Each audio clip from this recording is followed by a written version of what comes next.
I made six figures from online business in my early 20s, and today I'm watching why Graham Stephan, a multi-millionaire in real estate YouTube, spends no money. Let's check it out. Surprise, but for those who have seen my channel for a while or know me in person, you know that I'm extremely frugal. And even calling it that might be pretty generous. I'm financially prudent, might be a good way to call it. But no matter the term for it, my default has always been don't spend money. Even today, I still try to keep my expenses to a minimum. I aim to save 100% of what I make by only spending the money my investments make me. And no matter how much money I make, I'm still not gonna get guacamole at Chipotle because it seems like a waste of money. I still wait until after 9 p.m. to get the happy hour pricing on all-you-could-eat sushi.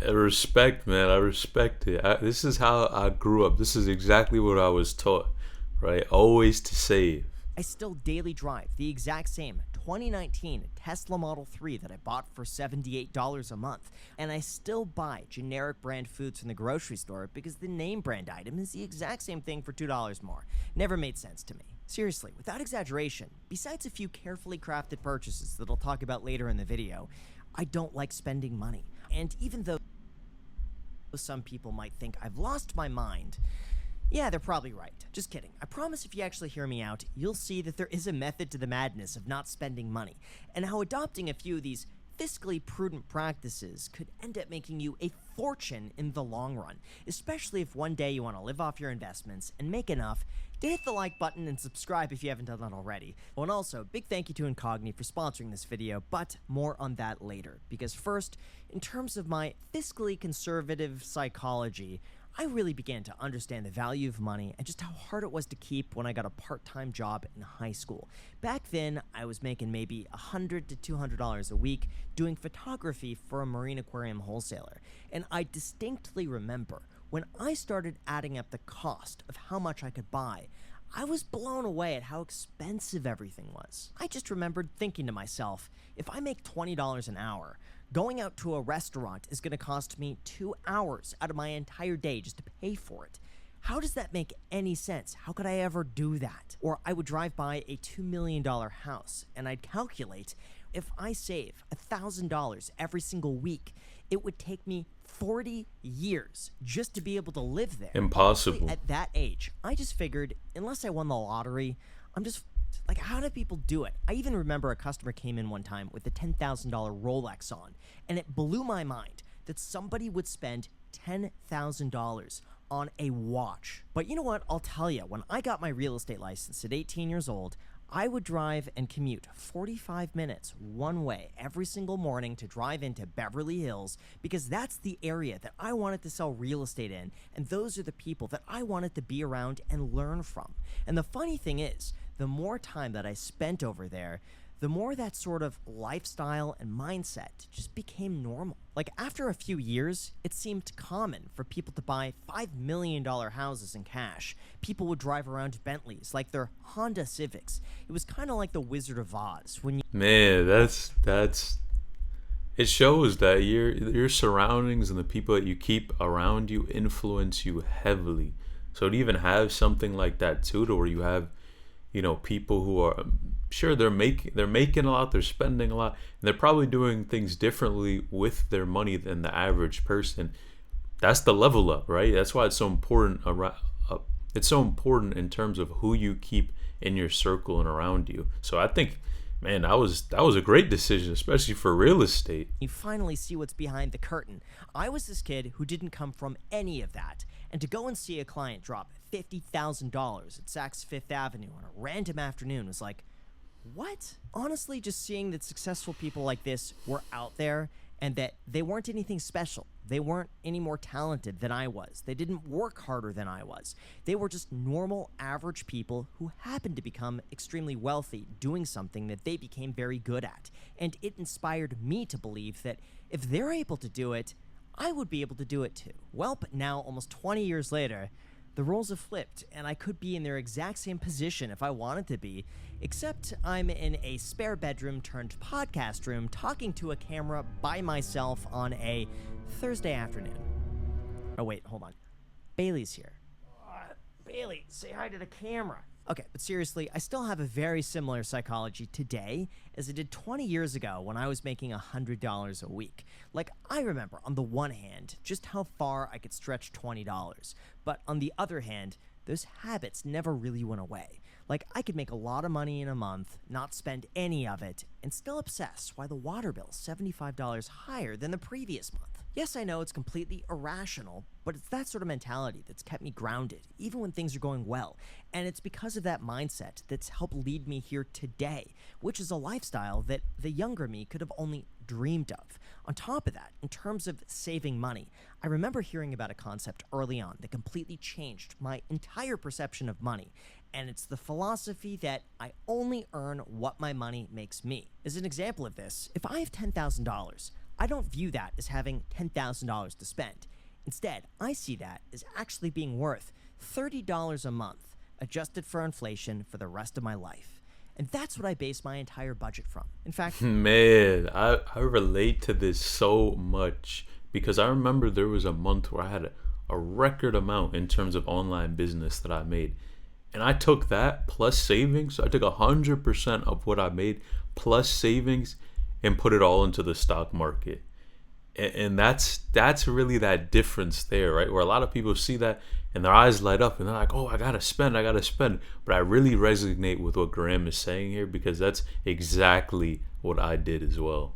I try for a more conservative 2.75% spend rate. So for every $100,000 invested is really worth $2,750. And yes, $100,000 is objectively a lot of money. But when you think of it in terms of $2,750, it changes your entire mentality when it comes to money and what it's actually worth and what it could do for you invested. And by keeping your overhead as low as possible, you start to accumulate more options that give you the flexibility and freedom to really pursue what means the most for you. Now, if that's going and spending $4,000 at the Gucci store, totally fine. You do you. But what I found is that the real enjoyment just comes from having the option to buy something if you really want to, not actually going and buying the thing itself. And the funny thing is that once you get to a point where you could reasonably afford practically anything you want, the desire to own most things just goes away completely. All of a sudden, it's not as impressive as it once was when you couldn't afford them. So what do I spend money on then? Well, I have no problem spending on things that save me time, reduce stress, and just give me peace of mind. Like, for those that don't know, for the longest time, my phone was getting bombarded with spam phone calls, like sometimes 5, 6, 7 times a day from numbers I didn't recognize, and my inbox was completely flooded with junk emails from companies I never even we gotta skip it, might man. sound It's a bit ad. stupid, but I have a system called the dollar to fun ratio. For every purchase, I take the amount of enjoyment I get, divide that by the cost, and this determines how much value I'm getting for every dollar spent. For example, I found this incredible all-you-could-eat sushi spot in Vegas for $30. To me, that's like a 90 out of 100 on the fun scale. Divide that by the $30 cost, and you get a dollar to fun ratio of 3. Now, compare that to something else like $200 wine tasting, which to me would be like a 20 out of 100 on the wine scale, and you get a score of 0.1. In this case, the $30 all-you-could-eat sushi is 30 times more dollar efficient than going wine tasting for $200. So that's a better use of money. Or at this reef aquarium, where I could spend hours tinkering around with it for, at this point, maybe $100 a month. So that's a good dollar to fun ratio for the amount of time I'm able to spend on it. By the way, really quick, speaking of aquariums, I'm teaming up with Mr. Beast and Mark Rober to raise $40 million this month to bring clean drinking water to 2 million people. So if you want to join me in donating, the link is down below in the description. Of course, I'm sure some people will say, but Graham, you have a multi-million-dollar house and a Ford GT and Rolex watches. How dare you say you don't spend any They have a money? good point. Hypocrite. Okay, this is the part that I was really looking forward to talking about, because when most people think about expensive houses, cars, and watches, they go about it all wrong. They overpay for a house that they could barely afford. They buy a car that depreciates like a rock, or they pay twice the MSRP for a Rolex that's overhyped because John Mayer says he likes it. The truth is, most people buying these items are completely misinformed, and with a little planning and some structure, there's a way to buy practically anything you could ever want for free. Take this house, for example. I calculated that it would pay for itself in full just from the savings of leaving California. I also ran the numbers and realized that it made sense to take out as much money as I could at a 2.875% interest rate. Well, guess what? 5 years later, I've made a 700% return on my down payment, and the tax savings have more than paid for the entire mortgage, meaning I've made money buying the house. It's free. Same thing with the Ford Wow. GT. I bought it 4 years ago, knowing that its worst case scenario would be like I'm putting money in a savings account. And guess what? That car has now gone up 50% in value. So I've made money owning a Ford GT. It's a free car. Or take this Rolex. It's not the newest, latest, greatest, mass-produced timepiece that Rolex is trying to pawn off to their customers so they can move up on a wait list. Instead, it's a 1980s gold Rolex Oyster Quartz. They only ever It's made a nice about watch. 5,000 of these. They're discontinued, and I paid $12,500 for it. Think about that for a second. The gold value alone in this watch, if you melted it down for scrap, is worth more than I paid for the watch itself. So I was able to get a fairly rare Rolex. This is the type of thinking that I love when people look at it. Like, he literally thought, what's the value of gold? Is it going to be worth more than what I paid?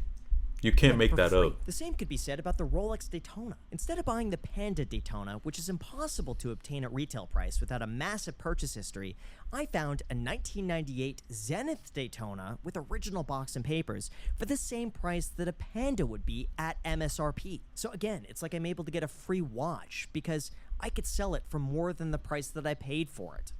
It's a no-brainer. Honestly, this is the only way I could ever justify buying or owning certain items when I'm certain that at the worst-case scenario, I'm not going to lose any money on it. And you don't have to have millions of dollars to do this either. Like, chances are, if you do some research and some planning, you could find a money-making version that holds its value of practically anything. Like, chances are, a fun Honda S2000 is probably going to cost you a lot less than the responsible Toyota Corolla, or a used Tissot PRX could be sold to And someone the else for the Tissot same price that you PRX, it's a paid. classic. A barely used MacBook Pro might cost you nothing over a year if you negotiate the right deal. With a little planning and patience, there's a way to get almost anything that you could ever want for free. Like, even when it comes to travel, there are so many options out there to redeem credit card points for first-class flights and hotels while spending nothing extra out of pocket. That's why when I do spend money, I make sure, at the very least, I'm not going to be losing any of it. And I've been doing this now for over 15 years. Like, the Lotus Elise I bought. I paid $30,000 for it, and I sold it 2 years later for $30,000. I bought a Lotus Exige S240 Sheesh. for $50,000, and I sold it 2 years later for $50,000. I have made money on every single house that I bought and lived in. Everything becomes free if you know what to look for and you have a little flexibility and patience to find the right deal. Rant over. Chances are, if you That mindset is so crazy. Like, when you really look at it, it's just, you have to make sure that every purchase actually makes sense, right? You can't just be throwing money all over the place. And like he said, even in tax savings, again, right, he's a high income earner, but even when he would save in taxes, he was able to pay for the house. That's a different type of with thinking. anything that looks expensive, just know that I probably found a way to get that thing for free, or I paid a price for it where it's impossible for me to lose any money on it. Except if it's a Tesla Roadster. We'll just pretend that doesn't exist. I guess this ties back to the whole frugal mindset thing, where I just don't see the point in wasting money unnecessarily, and I've still found ways to enjoy what I saved without actually spending any of the money. Plus, when you really get down to it, honestly, the basics are the most enjoyable, and beyond a certain point, the dollar-to-fun ratio starts getting pretty quickly diminishing returns. I know it sounds weird to say, but you probably get 90% enjoyment on that first $25,000 a year of discretionary spending, and then that extra 10% could cost you millions for every incremental uptick from there. And that's what I've heard as well, right? People say after about the 70K, 80K mark, that any additional money that you make doesn't really contribute to much happiness. So it's crazy how much, like, we value a certain amount, right? But then it doesn't have the same sort of return as you think it would. I don't think the dude getting chauffeured around in a brand new Rolls Royce is having that much more fun than the other person who's just mopping around in a free Mazda Miata with the top down. if that makes sense. Or the first class plane ticket isn't that much more fun than the economy ticket with extra legroom because you got the exit row for 10% of the price. That's why maybe this helps put some things into perspective and why it's so important to be intentional with your spending. Invest as much as you can and get your money to work for you, not the other way around. From there, purposely buy things that hold their value. You could get expensive experiences for a fraction of the price by using things like credit card points. And in terms of making more money, if you can, do what I did. Surround yourself with the people you want to be more like, and over time, you will become like them. Truth be told, I wouldn't have been able to have done any of this if I wasn't able to see it firsthand, and believing that if someone else is able to do it, it's possible for someone like me too. You're not going to need to commute to Beverly Hills either. There are so many amazing people online. Read what they read, watch what they watch, and eventually that mindset starts to sink in. At the end of the day, this isn't about being cheap or finding deals. It's about building a life where your money gives you the freedom to choose. So whether that's saving up for a dream car, getting $30 all-you-could-eat sushi, or just sleep in without worrying about the bills, it all comes down to being intentional. And you don't need to spend a fortune to live a rich life. I know it sounds cheesy, but I think if someone like me could do it starting with $100 a week and the obsession not to pay extra for guacamole, then you can too. So Man, freedom, that's what it's all about. If you'd like to learn more about finance and money, click this video on the screen. You won't be disappointed.